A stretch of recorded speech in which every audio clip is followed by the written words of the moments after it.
Allô?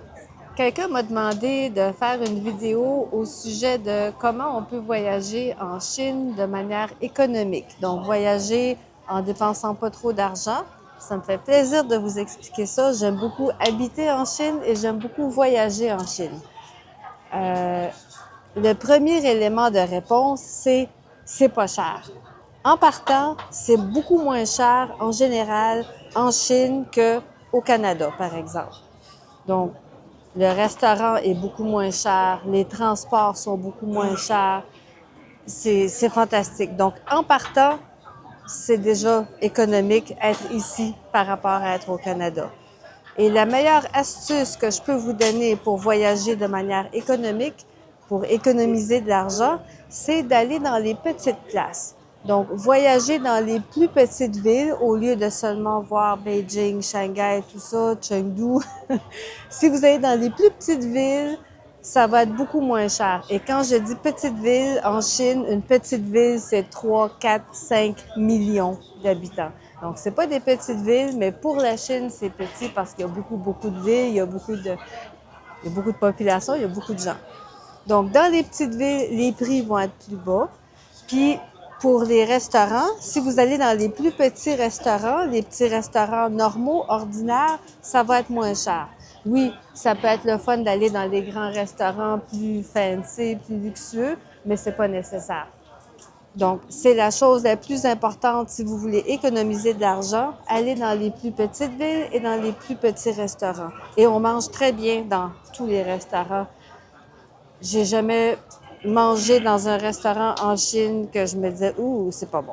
Il y a des choses que j'aime pas. Mais en général, la qualité est là et la propreté est là, donc il y a pas de problème.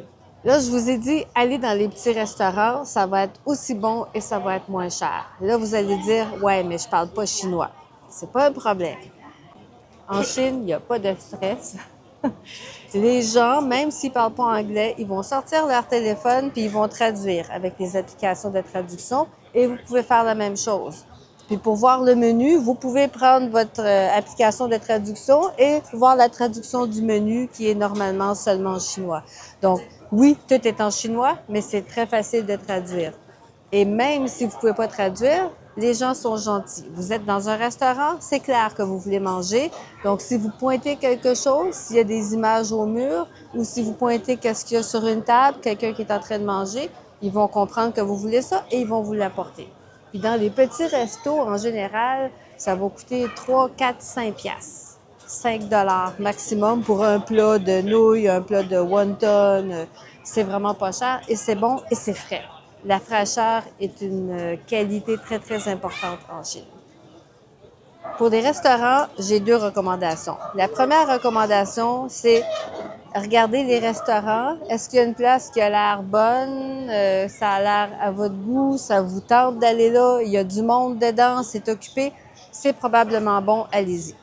Deuxième recommandation, pour pas aller dans les places où tous les touristes vont, utilisez l'application chinoise Dianping.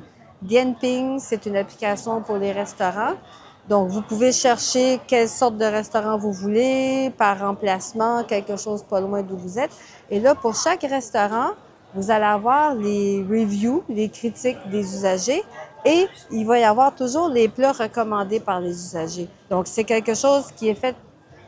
Vous avez les recommandations des vrais clients. C'est pas le restaurant qui met ça. Donc, c'est une excellente manière d'avoir des bons restaurants recommandés par les gens qui habitent dans la ville où vous êtes.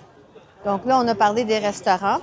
Là, il reste les hôtels et les transports. Donc, pour les hôtels, les réservations d'hôtels et pour les transports, comme les trains, acheter des billets de train, ma recommandation, c'est utiliser l'application trip.com. C'est en anglais.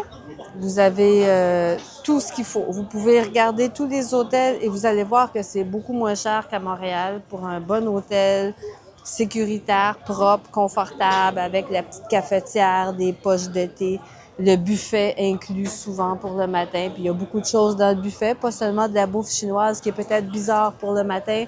Il va y avoir aussi du pain, puis des céréales, puis du lait. Chaud peut-être. En tout cas. Donc, avec trip.com, c'est très facile de réserver des hôtels et c'est facile de réserver les trains. Et les trains en Chine, ils sont absolument fantastiques. Donc, j'ai pas pris tous les trains, mais en partant de Chengdu, on a fait plusieurs voyages et les trains ils sont rapides et ils sont pas très chers. Je pense que c'est moins cher qu'au Canada pour la même distance. Et les trains qu'on a pris, ils allaient entre 250 et 350 km à l'heure. 350 km à l'heure, c'est presque 200 000 à l'heure. Donc, une distance de 300 km à peu près, Chengdu-Chongqing, ça prend 1 heure. C'est incroyable.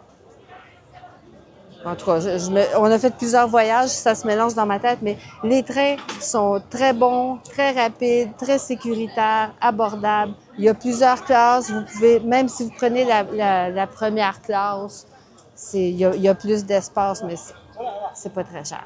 Donc, les trains fantastiques, les hôtels fantastiques et utilisez l'application trip.com. Donc voilà, c'est ça mes recommandations principales pour voyager en Chine de manière économique. C'est pas difficile. Donc, si trip.com, puis aller dans les petites places, les plus petites villes, les plus petits restaurants, ça va être pas cher et ça va être fantastique. Puis si ça vous intéresse, je peux vous faire une autre vidéo au sujet des choses très importantes à savoir avant de venir en Chine, au niveau de l'accès à l'Internet et au niveau des paiements avec des applications chinoises. C'est super important, sinon vous allez être complètement bloqué et ça va être très frustrant. Donc, si vous êtes préparé, il n'y a aucun problème et c'est incroyablement commode. Salut! Ça, c'est un gars qui nettoie les oreilles avec ses grandes baguettes en métal.